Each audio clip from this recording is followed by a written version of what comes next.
Thank you again for joining us on the Bridging Divides podcast. I have our guest here today, Elissa Jones. She is the owner and operator of Intrinsic Wellness Company. Wellness Company. Yep. Sorry, I got the company. I left off the company. Yeah, that's all right. Elissa is super awesome. We actually had her on before, but something happened with the footage. So if we ever find it, you're gonna get like a deep cut interview of Elissa, which is super awesome. I'll take it. But it was so awesome. We had such a great time and so many amazing things that we talked about that we really wanted to make sure that we had her on so that you guys could hear her story, what she does, what she's been through, and really just the advice and resources that she is and that she has to help everybody. So with that, welcome. Thank Elissa. you. Second time's a charm. Scooted my chair. Scooter booter. Yeah, just super excited to have you on. Because we just have so much fun. We do. Before we even press record, we're just like, oh man, maybe, this is gonna be a lot of fun. Yeah, Too much fun, laughing. maybe. I don't know. That is. There's nothing wrong with that. You have to have zest. Hey, a little bit of zest. A little bit there on the top. No, I like that. Well, I got a lot of zest in my family then, I guess, because my kids. This morning, my 2-year-old, man, what a creeper. He just started getting... But they're not a creeper when they're 2. Okay, when he's 2 inches from your face, when you open your eyes to wake up, and he's just staring at you. That's called love. And he's just staring, and he won't go away. And I'm just like, waking up. What's you doing? Yeah, and then he'll like tap me on the face. Yeah. And his thing lately is he'll go, and he'll like start clapping louder and louder to try to wake me up. But does he lift your eyelids while you're asleep? No, hasn't done that. Ugh, that's the worst. Is that the worst one? Yeah. No, he's great. Honestly, it's really funny. Yeah. It is so sweet when they're little squishers like that still. Oh yeah, he's pretty adorable. But seriously, like he just started climbing out of his own bed. Oh yeah. And so I'm just like, gosh dang, it's like he's not to the point where it's like I could just be like, okay, we'll turn the TV on while I sleep for a little bit more, and like he'll be okay. Yep. It's like he's getting into everything. I'm just like, oh man. I know, because it's not safe yet, because then you can't really keep sleeping because you're listening for stairs and doors and crying. And, yeah, my wife and I, it's like we're keeping watch. We just take shifts. Yep, that's all you do. It's like, okay, you get your sleep and I'll get mine, and and we'll just kind of go back and forth. That's a good partnership. Make sure the house doesn't burn down. Jeez Louise. Actually, no, yeah, when we wake up to the smell of smoke, that's when Has that happened? Oh, several times. Yeah, it's like, okay, so there's run. Run waffles were burning somewhere, and then one of my kids, he had the lighter. Kid swinging from the chandelier. Literally the words, "Stop swinging from the chandelier and get your brother to stop stabbing your sister," came out of my mouth in one fluid sentence. And I'm just like, gosh dang, man. Yeah, that's my house. I love that because I have 3 kids, so we're not quite at that, but it's close. Yeah. So I love that because then that's what's going to be talked about at Christmas when they're older. Do you remember when I was stabbing you and then when so-and-so was hanging shit? And we've said it to their sister as well. I mean, she's just as crazy as the rest of them. But if you guys have any crazy kid stories, please put them in the comments. We would love to know about them to make us feel like we're not alone. Right. And we'd like to encourage you to have lots of kids because it's very fun. Yes. Right. Yes. Very fun. I'm kind of giving up on having a clean house until at least half of them move out, but. Yeah, this is why my place is clean only because my oldest is 8. Hey, there you go. Yeah. There you go. So you can tell him to clean a bit more. Yep, absolutely. Oh, I wish my 8-year-old would clean. Anyways. That's a whole other podcast. That's How to get your kids to clean. I know. We're like going on. We could have just an episode about our kids and just the crazy shenanigans they get up to. Yep. But so tell us a little bit about what you do, so that we can, we'll kind of dive into what you do, how you got into it, kind of the journey that it took you to get there. But just so we can we can kind of hear straight from you. Yep, have a place to start from. Yeah. So I'm a nationally board certified health and wellness coach, Right. and I got into this because there was such a need for it from the life coaching clients that I had, because I've been doing this for about 15 years. So it started out in the life coaching realm. Oh, okay, so you've been life coaching for a while with clients and Yeah. everything. Okay. Yep. And then health and wellness just was a pattern. It was a pattern in my own life. I wasn't taking the best care of myself. I had 3 little kids. I wasn't sleeping. Eating was just scraps of whatever they did. You'll figure it out. So you're kind of in scavenge mode. Yeah, I'll figure it out when my blood sugar's dropping and I'm about to pass out. Like that's just how it works. Been there. So it's not ideal. It's definitely not the best way to do it. So focusing on the health and wellness, that stemmed from what my own needs were, and then just other parents and other moms going, how on earth do you get your kids to eat vegetables? And I said, wow, if you steam cauliflower and mix it in with the cheese packet and mac and cheese, they get vegetables and they don't even know it. So for the longest time, my kids thought the smell of cauliflower was mac and cheese. So they'd smell it steaming and go, oh, we're having mac and cheese for dinner. And I was like, this is such a win for me. But, it doesn't last forever. But, it's just sharing, it's really tips and tricks of the trade of how you survive. Amen. It's raising kids is psychological warfare. You do not negotiate with terrorists or with toddlers. Oh. You gotta, I think that sometimes those are interchangeable, I feel like. You gotta trick them into and then best. I think it goes with teenagers. You don't negotiate with teenagers as well. I see that, yeah. Man, it just never ends. No, it doesn't, but it's beautiful. It's taught me so much. I love being a mom, and to hear my kids talk about, my middle son who's 11 was talking about regulating his blood sugar. I overheard him and I went, can you stop and please come over here? Like what? What is going on? Who were you talking to about regulating your blood sugar? And then I felt so proud. And then my oldest son, he's in culinary class. Oh, cool. I think it's culinary. And he passed this pop quiz because his group wasn't paying attention. So the teacher said, here's a pop quiz, you got to do it. And it was really hard, but he passed it because it was about electrolytes and all the stuff I'm always talking about. Oh, that's really But I didn't know that they listened to. And I said, I need a cookie or I need something from you in appreciation because I helped you pass your No, it is crazy. Like that's one of the things that I've learned as a parent is that, it feels like they're not listening, but you cannot give up teaching them what you want them to learn, because they do absorb it and they can see the consistency behind your efforts. Yeah. And that's so important, Somebody, even though they might scream and fight you along the way about rules and about things you're teaching them, Josh Shipp, a guy that I really like, he's a youth speaker, just really awesome. Josh, love you, buddy. Would love to have him on eventually. But he talked about how boundaries with children are like the safety harness for a roller coaster. He said, I put that on, and even though they make sure that it's solid, I'm going to push against that thing as hard as I can because I don't want to go flying out of this thing and die. And so kids, when they're pushing against the boundaries, it's the exact same thing. They want to make sure that those boundaries are in place to keep them safe. Whether or not they think about it or not, that's what they're doing. Yeah. And so it's don't take those boundaries away just because your kids push. Know where you stand and you know what is best for your kids. I love that analogy. Isn't that good? Because I read something like that with adults, that boundaries are the biggest way that you can show you care, because you're letting someone know how do you want to be treated and how to interact with you in the way that speaks all of your languages. And I really took that to heart because I didn't always have the best boundaries. Yeah. So now that I do, and understanding that it really is an act of service, right? An act of caring. But our kids rely on that. They rely on those boundaries because it's safety, it's security, and they know what to expect, and they fight it tooth and nail. So I just tell myself, well, I'm going to have little leaders gonna have these independent leaders testing me every day. Yeah.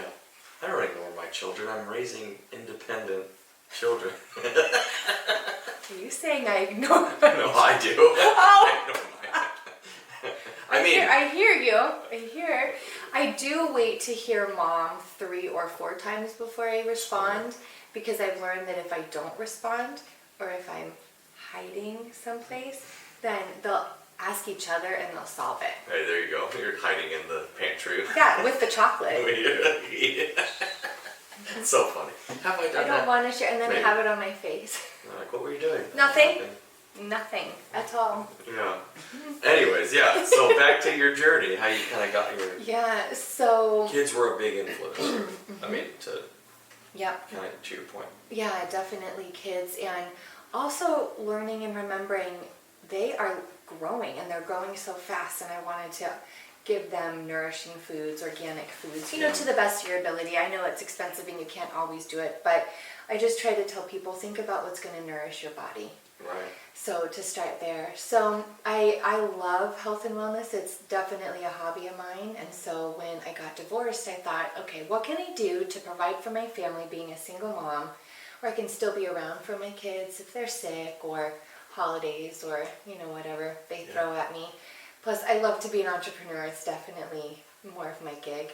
Yeah, absolutely. Yeah, I really enjoyed that. So it was getting certified, making sure I had the nutritional coaching certificates, and then functional medicine. I really just wanted to have a holistic approach to how I help people. Yeah. And then getting board certified. That helps at some point in time when insurance will accept health coaching or naturopathic doctors. Yeah, I'll be able to accept insurance. Ready to go. So another thing that you've talked about, just kind of as we've gotten to know each other, what you do, so you don't just focus on just food. Right. You also help people organize and declutter, and I mean, can you go into that a little bit? Yeah, definitely. So it really is about working with the whole entire person. So if you come to me and you say, I have headaches, I'm tired, I just can't get my energy level up, we can talk about maybe why, but I'm going to ask you, how much water are you drinking? What type of exercise are you getting? Do you feel depressed? Are you feeling anxious? What's going on in your life that's making you feel blah? Because we all have those times. Because we're all connected spiritually, mentally, emotionally, and physically. 100%. So it's actually I feel very grateful when someone wants me on their journey to help them figure out why. Because from an outside perspective, you just have clarity that you sometimes don't see when you're just in the thick of it.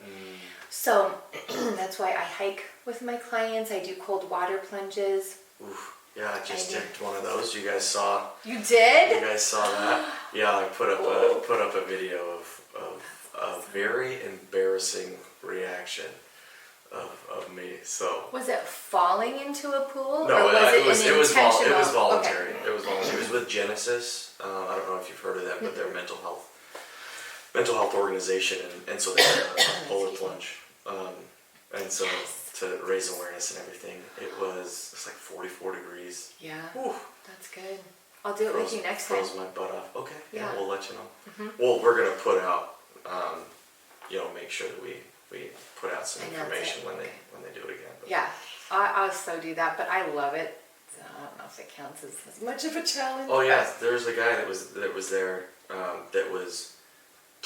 he was like coaching me through it. You know, Good. He does it all the time. No, Okay. that was my first problem. I was like. Yeah, and then because you're hyperventilating. panicking because your body's going, flee, stop what you're doing so you don't die. But there is something about that I was kind of learning, is that with something like a polar plunge, apart from the medical benefits, because I was reading that, and not just from somebody's health blog or whatever, but like from National Geographic, is talking about how the feel-good chemicals like dopamine are released when you do it, and then when you get out, your stress cortisol exactly the stress chemical reduces, and so it's just like you've got both the dopamine's going up, the cortisol's going down, and so it's extremely great for your body. But there's something to be said too for putting yourself through a moment of pain and discomfort, because you know what the benefit is going to be afterwards. It's the same in a relationship when you're confronting, a situation that is going to help the relationship get better. Yeah. If it's in a job, if it's whatever, if you have a job that you're doing and it's like, oh, hey, if we keep going down this route, it's going to be even worse. We need to stop now, even though it hurts. Yeah. It's like it's a great skill in self-discipline to teach yourself. And so I'm just like, I know that this would be really good for me if I keep doing this, but so that's kind of the battle that's going through my head of keeping it going. Well, and sometimes just understanding the biology behind why cold water works so well, that's what I like to do in my coaching practice, is to explain why I suggest you do things, because then while you're in it and while you're uncomfortable, you're a little bit more willing to go through with it, because they did a study where the dopamine that's released when you do a cold water plunge, it actually lasts for 2.5 hours. That's crazy.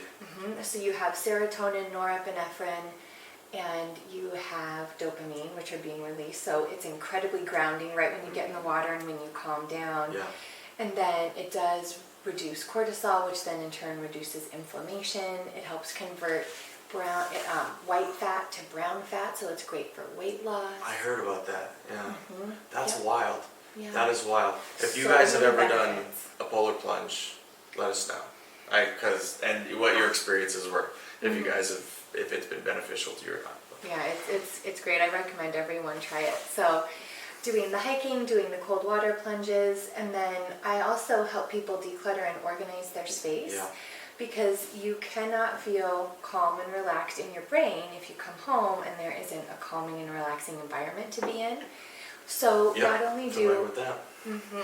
Right? Like just one space, even if you just make your bed, like even if your room is just like that one zen space to have it be clean and organized. But there's a lot of emotions that come along with letting go of things or why we collect things. So the coach approach is definitely supportive when it comes to, okay, let's talk about why you've collected these. Let's take a picture of it, and can someone else use it? Can this be a treasure for someone else? And understanding why, you collect some things, you keep some things, those are important. But it also comes with the organization and your mental state of where you are in your life. Interesting. So I have clients who will come to me and say, so I'm ready to go from point A to point B, but I don't know the path. The stones are not appearing, the bridge is not appearing. I know the bridge is something that you work so hard to connect with people. So I will help them either visualize it, do a vision board, write it down on a piece of paper. Sometimes they'll be talking and then I'm just writing it for them, because the flow of what they're trying to talk about, I don't want to interrupt that. Yeah. And then I have some clients who like to write it down. So being organized and in the flow helps with your mental state, it helps with your physical space, and it also helps with how do you feel, how do you want to feel. Right. So I'm unique in my coaching approach where I can take all these different modalities, but I also just have an intuition based on, okay, you've come to me, let's talk about things in this order, how can we set you up for success? Because it's not how I want you to do it, it's how you want to do it, and I support you in that. I meet you where you're at, because there's no way that you can come to me and I'm going to tell you what to do that you'll do it, because I'm not anybody's mom. I'm here to support you. I mean, I'm 3 people's mom, but like my clients' mom I get specifically. you. Well, but even with kids though, it's like we're both in this space, so it's no wonder that we keep going back to that. But like, even with your kids, there's only so much that you can do. Like you can never make them do anything. But there's a sense of empowerment when you make the decision for yourself. And so with allowing kids to make that decision for themselves, it's like, well, you lead a horse to water, but you can't make them drink. That whole phrase. It's like, you got to do that. And one of the reasons why I wanted you on the podcast is because you embody so much of what the bridge strategy is, what I call it, of how to succeed.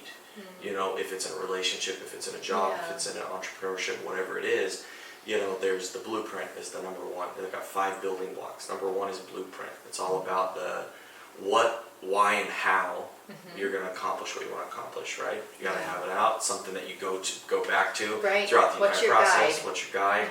Number 2 is lay the first brick. It's like, yes, you do need someone to help you complete the bridge. Bridges are built from 2 sides. Yeah. But you can't wait for somebody else to come to you. You have to lay that first brick. Boy, is that true. You know, it's all about initiative. Yeah. You know, proactivity, accountability to yourself. Number 3 is lean in. All about who are you?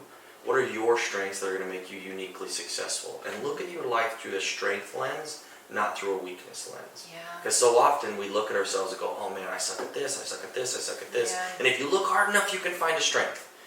Oh, definitely. But we need to flip that around and look at the strengths first, while still recognizing that there is room to grow. Oh, there's always work to do. There's always work to do. But right? what's the lens you want to look at that through? Yeah. I love it. And number 4 is complete their bridge, which is kind of to your point. Yeah. Instead of looking for someone to give you what you want, complete your side. Yeah. Look for someone that you can complete their bridge, so that you say, okay, what do you need? What are you looking for? What are you ready for? Yeah. And then I will come to you. And then you, in turn, as an entrepreneur, you get a client.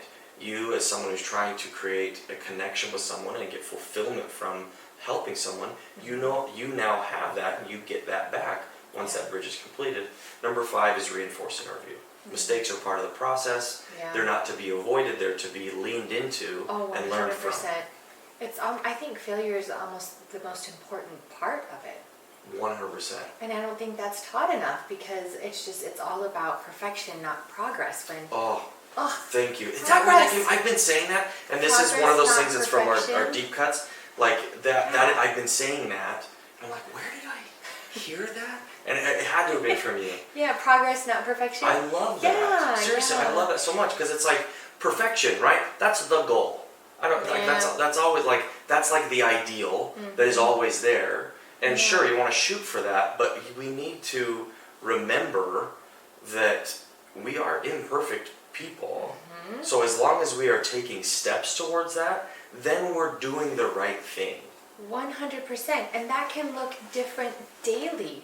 Oh my gosh, sometimes it's, can I just get to work? And what attitude do I want to have while I'm at work? Oh yeah. And then, okay, so you have your... Put your pants on. Right, that's... That's a win for me. So true. I know. So true. But that's really what we have to take it as, because progress, not perfection, and also remembering that healing and growing, it's not from point A to point B. It's like a tornado. It's like a funnel. You go up and you go down, and you go up a little bit more and you go down. But that's okay, because we're not supposed to have it all figured out. That's the journey of life. Amen. And it took me a long time to realize that, because I'm a recovering perfectionist, and I wanted it to be clear, and I wanted it to be exactly how I wanted it to be, and it had to be perfect. And then once I told myself, no, it's progress, I gave myself the biggest relief that I could just be me. Yeah. I could just approach it, and when I make mistakes, I go, oh, thank goodness, because that's just another way to figure out it didn't work. But if you talk to any inventor, if you talk to anyone who's trying to do something new, you want to embrace the failures as much as you do the successes, because that really shows your true personality and how you handle loss, how you handle not getting the deal. What is your disposition and personality when things don't go right? That's what I want to know.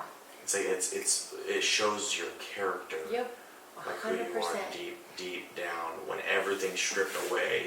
Because that's really what failure does, is it burns away all the crap, strips you right down to your bolts. Yeah. And then you go, okay, what am I actually made of? Am I going to keep going?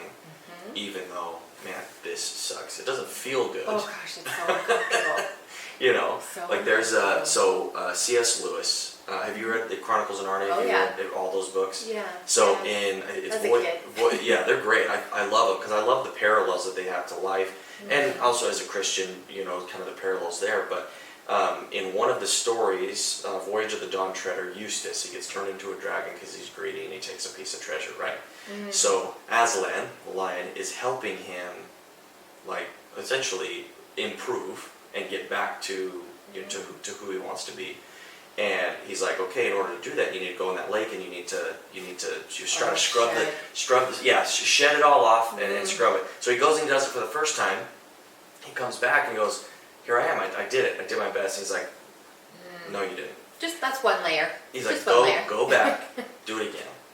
And then he comes back, and it's like, nope, still. And then he helps him, and he rakes into him, and it hurts, and he's screaming, and it's just this horrible, painful experience. Yep. But what that, if you want to liken it to life or God or whatever your belief system is, it will strip you down, and it hurts. Yeah. But that is making you into what it is that you need to be, your truest potential, what's meant for you. Yeah. 100%. So I love that. Yeah. Love that analogy. The parallels of all that. Because growth does not come from your comfort zone. I can personally attest to that the more uncomfortable you are, the more change that is going to happen, is about to happen. And there's a quote, the obstacle is the way. And I know you got to noodle on that for a second. The obstacle is the way. Ooh, that's a good one. And I don't like it because it is 100% the answer that you have to keep going to where it is the most uncomfortable. So the obstacle being the way makes you stop and say, okay, I need to persevere through what I don't want to do because there's a lesson in it. So things happen to you. You're uncomfortable, you have a bad day, your car breaks down, your battery doesn't start, you're late for an appointment. All of these things are happening to you that you can't control, but what you can control is how you react to it, your attitude towards it, and by just stopping for a second to say, what is this meant to teach me right now? Everything is a teachable moment. We say that to our kids all the time. Yes. So what I try to do to my kids is to say, remember how I tell you guys, this is a teachable moment. This is how it works in an adult. Like, this is what happens to me when I either don't make the right choice, or I'm late to an appointment, or I don't represent myself the way that I really wanted to because I was upset. Because our kids, they not only hear us, but they watch what we do, what we embody. Yeah. Sponges. Oh, yes. Sponges. And that's going back to the point before, that consistency is why that is so important, is because they're gonna notice that. Yeah, definitely. So just remembering that obstacles are opportunities to learn. They don't just have to be the thing that you stub your toe on. There's going to be hurdles in life, there's going to be boulders. Well, then you have to trust yourself that you have the critical thinking skills and the tools in your toolbox to go, okay, well, cool, I have a rope so I can get over the log or the boulder that way. So it's really about, what lens do you want to look through? Do you want to look through the lens of compassion when someone's being a jerk for you, thinking, wow, that person just cut me off, and I tell myself, they must have a family member in the hospital and that's why they're driving that way. Because that feels better for me than cursing and road raging back at them. So I like never to done think of that. it too. It's never. Ever. I like to think of it like when you have the right attitude, you can change your stumbling blocks into stepping stones. Love it. Right? It's like if you're going along the path and all of a sudden it's raised and there's a step, you stub your toe and it's like, who put that there? What the heck? And Woe it is me, hurts. I'm Woe the is me. victim. But what it has done is it has now raised you to a higher level of living. I love that. I'm going to steal that from you. I said a smart thing. Doesn't happen very often. And there's proof of it right now on this podcast. That's why we got the camera rolling. It's like, you know what? I'll share this. I don't know if I've shared this. 2 smart things in one podcast. Is this about to happen? Maybe. I Okay, don't know. I'm ready. Apocalypse is coming. Crazy things. But I had, right before I started Bridging Divides, and this personal mission, I mean, that's what this is about for me. Yeah. I had a dream where there was this huge tall building, and I've always loved to climb things, get to the top. We talked about, you talk about hiking, and I love doing that because you conquer this thing, and it's this amazing experience. There's plenty of parallels there, right? With life, but I was like, great, I'm gonna go climb up that ladder, and I'm gonna see this amazing view and all the trees and the forest, and it's gonna be amazing. And I go and I climb up, and I'm climbing up, and I'm like right there, 10 rungs from the top. and the ladder starts to get a bit shaky, and I get scared, and so I go back down, and then when I woke up, I was like, there was this like feeling of regret and remorse, like I was right there, I was so close, but if I had just kept going, I would have had this amazing experience at the top. And it was right before I started Bridging Divides. And so anytime that I'm like getting scared and things are getting shaky and I'm like where are funds gonna come from? Where, you know, our interviews gonna come from? Where's like all of these different things I need to just keep going. And if I just push through that fear, then I will get to the top and I will have this amazing view to see everything that I've accomplished. You know, so it's, I don't know if I've shared that before, but it was just kind of, it was really a really sweet moment right as I was starting this to go, yes, it's scary, but trust me, it is worth it. Wow. It is worth it. That's such a hefty dream. Isn't that crazy? To try to, first of all, wake up from that and be like, oh man. Because you know, when you wake up from a dream, it's so real, that level of disappointment. But the fact that you could break it down and understand how that was a learning dream for you. That was literally a subconscious attempt to be like, you got this, keep going. Because that really is, like, just keep swimming, like Dory. Oh my gosh, I just said that to a friend like yesterday in a text, or he said it to me more rather. Yeah, just keep swimming. And that's really, you know, what you're talking about. But I love that you had, that's intrinsic. That came from you, your own support. That's your inner belief that's telling you, you got this. You totally can do this. And the fact that you remember back to that, because a shaky ladder, that can really try you. But when you overcome that, the reward, the growth. Oh yeah, the view. You know, that feeling of having accomplished something is so powerful. Yeah, it's very empowering. Back to you and Intrinsic Wellness Company. What see where you I do. just see I got it from the inside. Yes, but that's why I love the name of your company so much, is because that is what you're trying to instill. Correct me if I'm wrong. That's what you're trying to instill in your clients. Yes. Is how can you get that foundation? What's way back in the back of your mind? That's telling you how to operate. Your subconscious mind. It has so much influence over you. That's what you're trying to change. Actually, in our last episode with Amy Rosner, oh my gosh, you got to go watch it. Like Definitely. After she's a PhD in neuropsychology and experimental psychology. Oh my word, she's absolutely amazing. She's a hypnotherapist, which I used to think was like super hokey, but it's actually not the you know what you see on TV. I've done it. Oh before. yeah, and the benefits are absolutely incredible. Yeah. But she talks about how she just wrote a book, Rewriting Your History. We'll leave a link to it again in this episode because it's absolutely awesome. I'd like to read that. Short story long, she talked about how like 90-something% of like what actually goes on in your brain, the functions and processes that actually dictate how you react, are all subconscious. That conscious part of your brain, what you're doing, you know, when you see, when you talk, when everything, you react. that is this infinitesimal part of what is actually going on.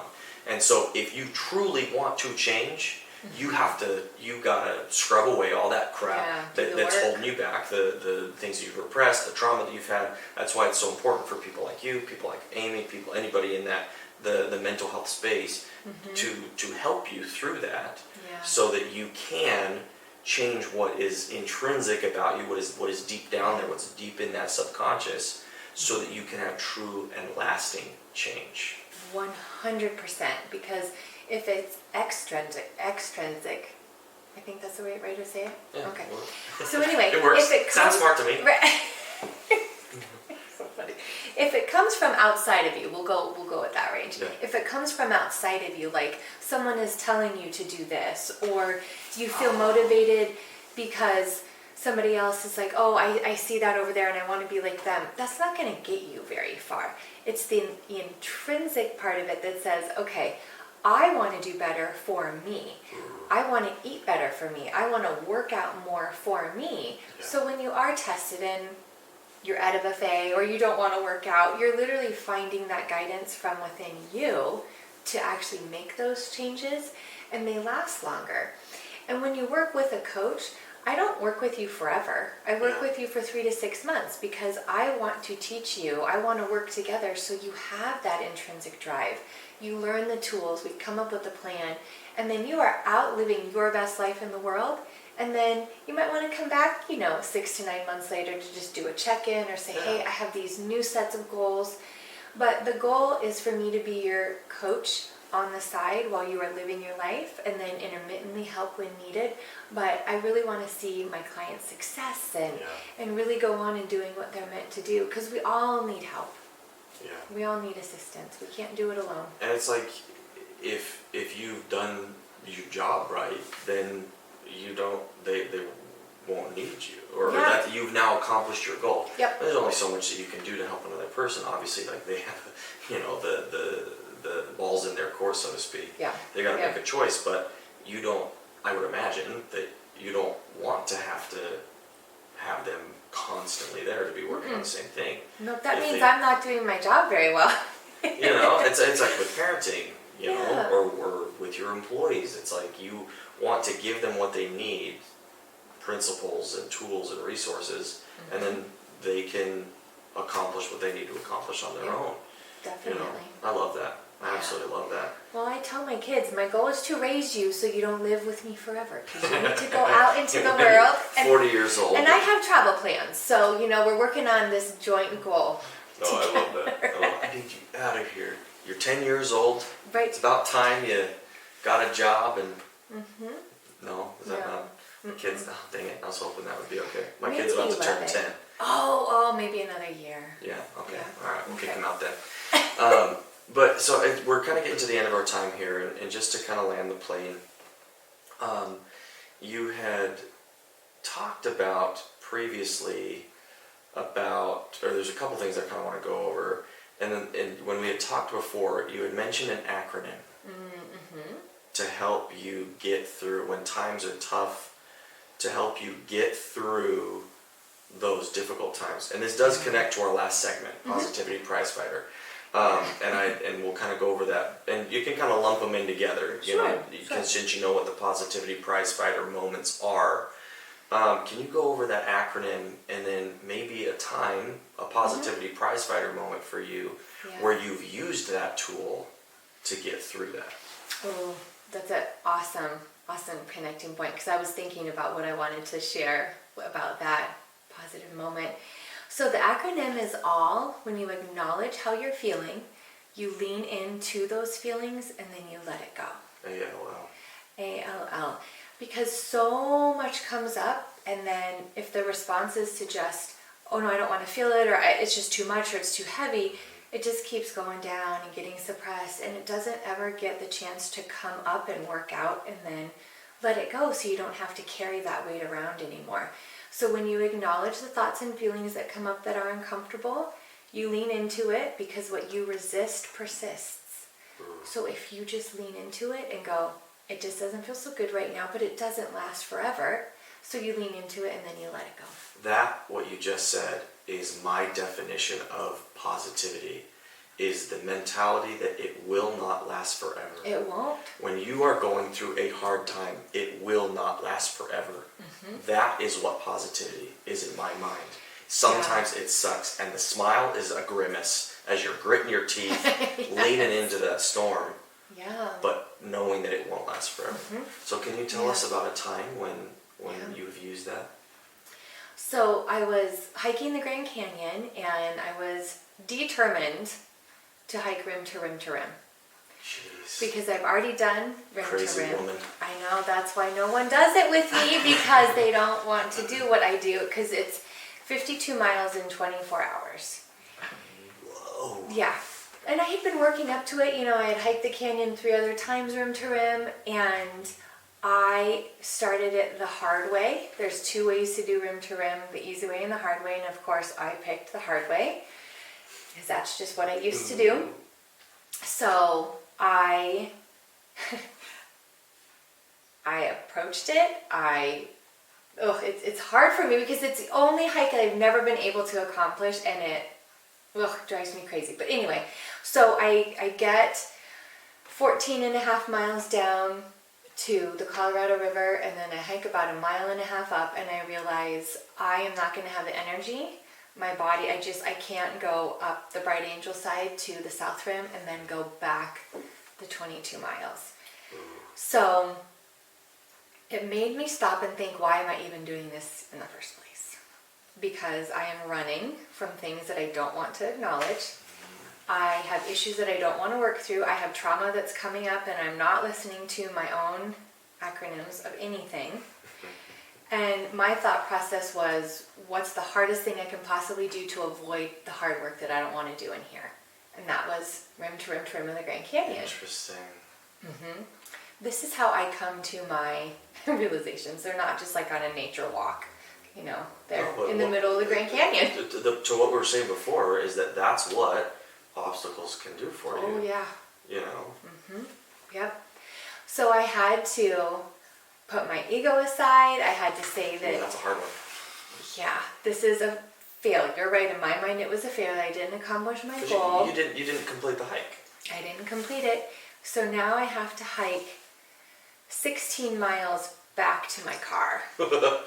Up 5,000 feet of elevation, and already my joints are hurting. Yeah. And so at this point, I'm managing my blood sugar, the snacks that I have, the water that I have, and I just turned around and I headed back. And about 3 miles from the top of the North Rim, I was just in so much pain. I was in so much physical pain. I was mad at myself. Why do I do this to myself? All of these realizations were happening while the gusts of wind were about 40 miles an hour through the canyon. So you're not hiking normally like this. You're hiking up against the wall because you don't want to be blown up. Like everything about it was... Yeah, so I don't get airlifted out of the canyon. So I just kept going. But I had to count my steps. I had to count to 100 over and over again to persevere and just get out of the canyon, because I was just in emotional pain, physical pain. I was trying to understand what I had done. It was literally the sloughing off of all the layers. And I just kept going. And I got to the top. And so I did, I think it was 32 miles, the most I've ever hiked in a day. Wow. And I said, okay, I get it. I get it. But what I learned was to just keep going. Like, it doesn't matter how much it hurts, how hard it is, you just keep going. And then I got to my car and I was like, oh my God, I'm so thankful I didn't lose my key while I was hiking and my car started. Yeah. I had just slept on the concrete at that point in time. I was so tired. So it was really an example of perseverance, and I finally ran out of steam to not run away anymore. To actually deal with what needed to come up. Man, that's pretty wild. Because what's a marathon? 26.2. 26.2. So you're talking about essentially doing a double marathon up and down a canyon. That's the goal. 10,000 feet in elevation change in 24 hours. That's insane. By the way. Yeah. But have you been able to do it, or is that still the goal? So. Or is it not something that you even feel the need to do anymore? So that's wow. What came up for me, because I realized, no, this isn't, the intention behind the goal wasn't the intention I have for my life now. Ooh, interesting. And so it's like your goals and your like true desires and needs were out of alignment. Oh boy. And so when they're out of alignment, the goal, while it might be a lofty, worthy goal, is not what you need. You need to align it with where you're trying to actually go. Yeah, or to have the why behind it match up to what I'm trying to do. And so I said, okay, this is not a goal that I have anymore. But I hiked the Grand Canyon again with my dad, and he wasn't supposed to hike at all with me, but he said, hey, if we go really slow, I'll hike it with you. So it was the opposite of what I had done before. I did it with my dad. We did it slow. We were stopping and looking at rocks and nature, like what you're supposed to do when you're at the Grand Canyon. And I thought, this is the best time I've ever hiked it was with my dad. And the fact that he's 72, he didn't even train to do it, and he hiked 20 miles in 20 hours with me. It's like you're enjoying the journey at that point. That's exactly what it is. It's not self-abuse anymore, because that's what I was doing, and I think that's the part that made me sad too. And how often do we go through life with our heads down, just trying to get through life, Yeah. instead of actually living your life? Oh, yeah. You know, it's like, are you living, or are you just waiting to die? Yep. We're waiting for the next bad thing The to next- happen because it's all so horrible. When it's not, it's so beautiful. I know. It's so beautiful. It's so great. I love it. I Yeah. absolutely love that. Oh my Yeah. goodness, thank you for Yeah, sharing that. yeah, That's you're a welcome. that's a Thank great you. great positive prize fighter moment. But Thanks. Happy to thank you share. again being on, and thank you for everything that you do, and just the amazing light and just wonderful person that you are. Thank It you. just every time I see you and you got that big old smile on your face when you give a hug, and I know, it's just, so I love fun. it. Yeah, I just absolutely love being around you, and we get into far too much trouble in our meetings when we sit next to each other, but So fun. but it's so fun. It's that zest. Hey, you know, yeah, it's the zest to the Yeah, meeting. yeah, no, I love that. And Thank you. and you guys remember that when you're going through something, you can get through it. That step, that obstacle, that stumbling block is just a step to get you to a higher level of living. Yeah. And the view is great.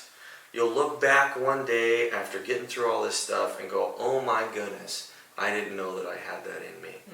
Remember what Yeah. Elissa was saying about when you're going through something and you're feeling something difficult, allow yourself to feel it, lean into it, and then allow yourself to let it go. Yeah. I love you guys. We'll see you on the next one. Thanks.